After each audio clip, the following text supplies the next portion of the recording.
The nature of God, His natural attributes. Because man is unable to understand His essence, God reveals Himself through His attributes. Therefore, for us, it is difficult to distinguish between the attributes and the essence of God. The attributes of God are defined as those essential, permanent, and distinguishing characteristics which may be affirmed of His being. Another definition says that the attributes of God are those perfections of His divine being which are declared in Scripture or are visibly exercised by Him in His works of creation and redemption. There have been many attempts to classify the attributes of God.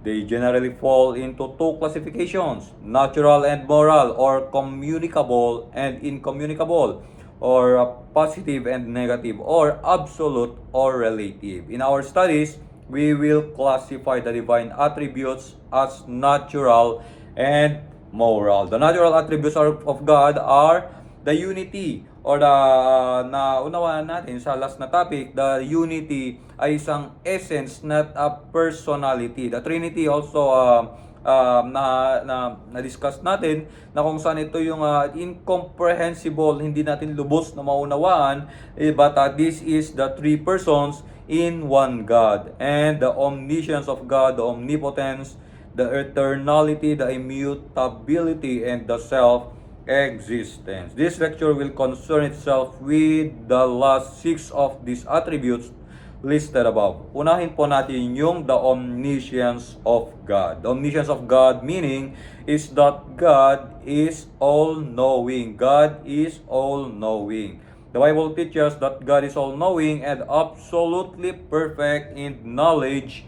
And in knowledge, omniscience is infinity in relation of intelligence. Letter A, general example of God's omniscience is number 1. It is all-inclusive. Makikita po natin yan sa 1 John chapter 3 verse 20 na ang sabi po ng Biblia ay, for if our heart condemn us, God is greater than our heart and knoweth all things. Ibig sabihin, alam ng Diyos ang lahat ng bagay. He is all-inclusive, o alam ng lahat, kumpleto, rekado kumbaga. And number 2, God knows from eternity past that which shall be eternity future.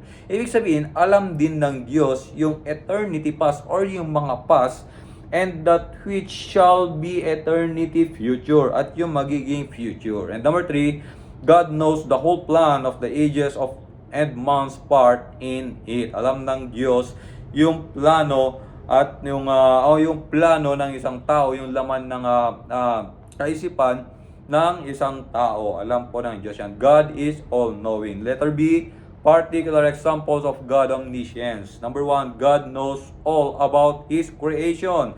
Alam ng Diyos ang lahat ng kanyang creation. Ang Diyos ang gumawa ng universe. Ang Diyos ang gumawa ng bundok, ng tubig.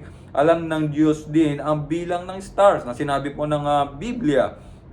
At alam din ng Diyos ang pangalan ng bawat stars. Number 2, God knows every action of man. Alam ng Diyos yung action at yung kaisipan ng lahat ng tao. Number 3, God knows every sorrow. Also, alam din ng Diyos yung bigati, yung kalungkutan ng bawat isa. And number 2, not only the omniscience but the omnipotence of God. This means that God is powerful. This attribute refers to God's unlimited power by which He can bring everything to pass which He wills.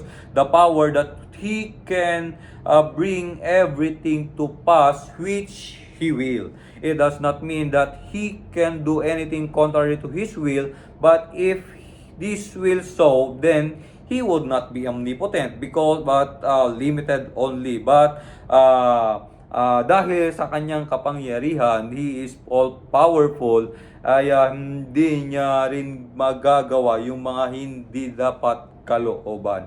And omnipotence is infinity in relation to energy. Letter A, the fact of God's omnipotence is stated in sa mga verses like Matthew 19 verse 26, Job 42 verse 2, the Genesis 18:14, Jeremiah 32:17, and Isaiah 40:26 na nagsasabi that God can do all that God cannot do, or nothing is impossible with God, or nagpapatunay din na nagpapakita the powerful of God, that God made the heaven and earth by His power, and there is nothing na hindi niya po magagawa or hard for Him.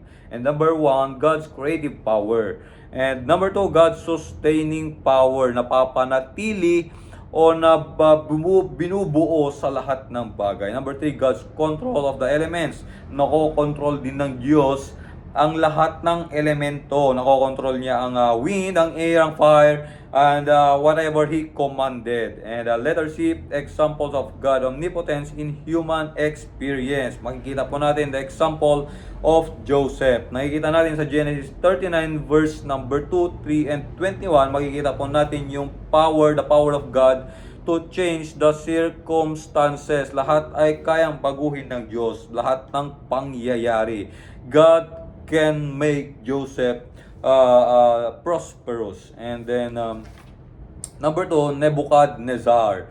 In Daniel chapter 4 verse 19 to 33, makikita po natin the power of God to change over man's appearance and mind. Ganun din po si Daniel sa number 3, Daniel chapter 6 verse 22, the power of God to shut his mouth. Ganun din po sa number 4, si Pharaoh. And makikita po natin sa Exodus chapter 7 verse 1 to 5, the power of God over the elements. Ganon din po ang nations. Sa number 5, sabi po ng Psalm 75 chapter 6 verse 7, makikita po natin yung kapangyarihan ng Diyos over human leaders and nations. Kaya lagi natin tatandaan na ang pagiging leader ay isang pribilehiyo lamang at kayang-kaya kang itanggalin, at ang Diyos ang naglagay sa iyo diyan, at kayang-kaya ka din tanggalin ng Diyos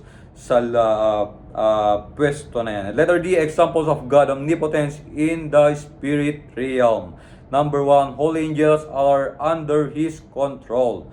And number 2, He has the power over Satan and evil spirit. Letter E, God is in control of His own power. God may not always do what He is capable of doing, katulad ni Daniel, but if He was bound to do all that He could all of time, His power would not be under His control. And number 3, also the omnipresence of God. This means that God is everywhere, or God is present everywhere. It does not mean that God is everything, but because He is a spirit, not something material. Siya po ay espiritu at siya po ay laging nandyan. It has been asked, where is God? Where is He not? God is immense. Omnipresence is infinity in relation to space. And letter A, the fact of God's omnipresence is stated sa mga tulad ng Psalm 139 verse 7 to 10, Acts 17:24 to 28, Matthew 28 verse 20, at marami pa pong iba na makikita natin na ang mata ng Diyos, sa tulad na lamang sinabi ng Proverbs 15 verse 3, that the eyes of the Lord is every place, beholding the evil and the good. God's center is everywhere, His circumstances nowhere. And letter B, the omnipresence of God qualified. We need to understand that God is not everywhere in all sense. He is manifestly present in some places in a way in which He is not present in other places. Or example, nuna yung God the Father is especially present in heaven. Number 2, God the Son was present in Palestine and is now present in heaven. And number 3, God the Holy Spirit is the representative of the Godhead throughout the earth. And Letter C, the practical inferences of God's omnipresence.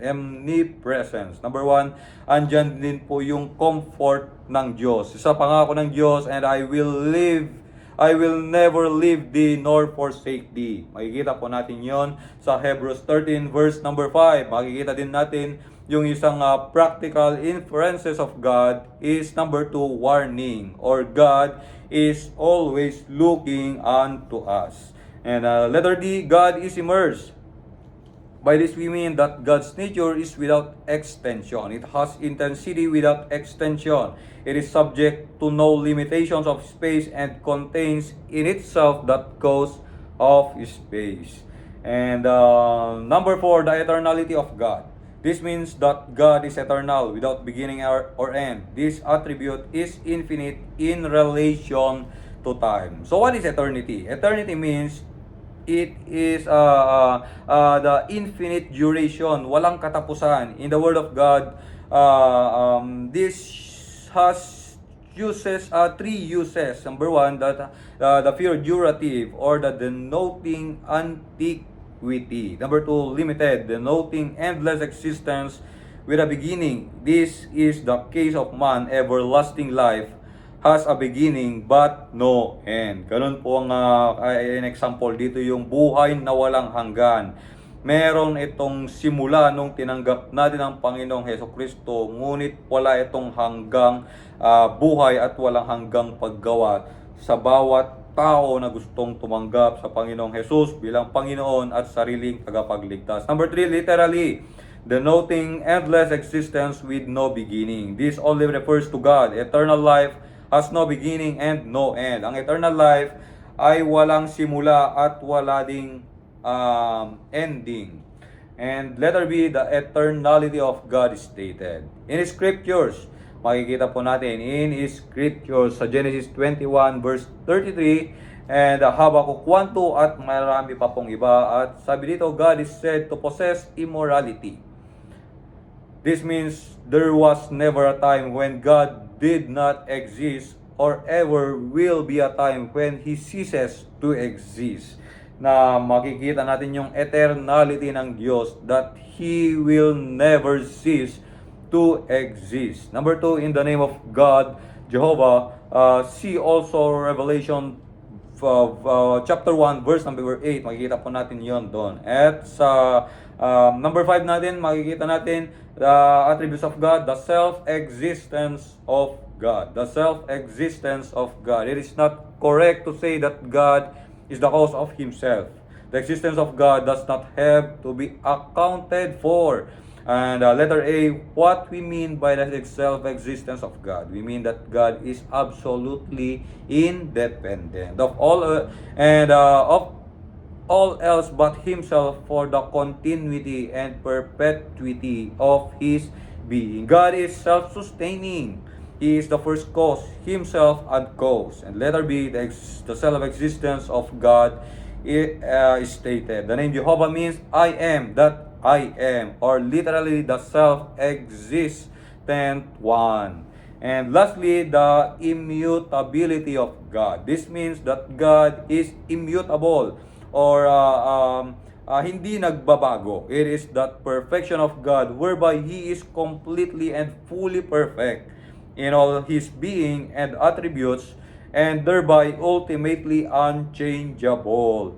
Kaya letter A natin, the immutability of God stated. Marami pong sinabi, kaya mga example makikita natin sa Malakay chapter 3 verse 6, 1 Samuel 15:29, Psalm 102 verse 26 to 27, James 1:17, and Hebrews 13 verse 8, Isaiah 40 verse number 28.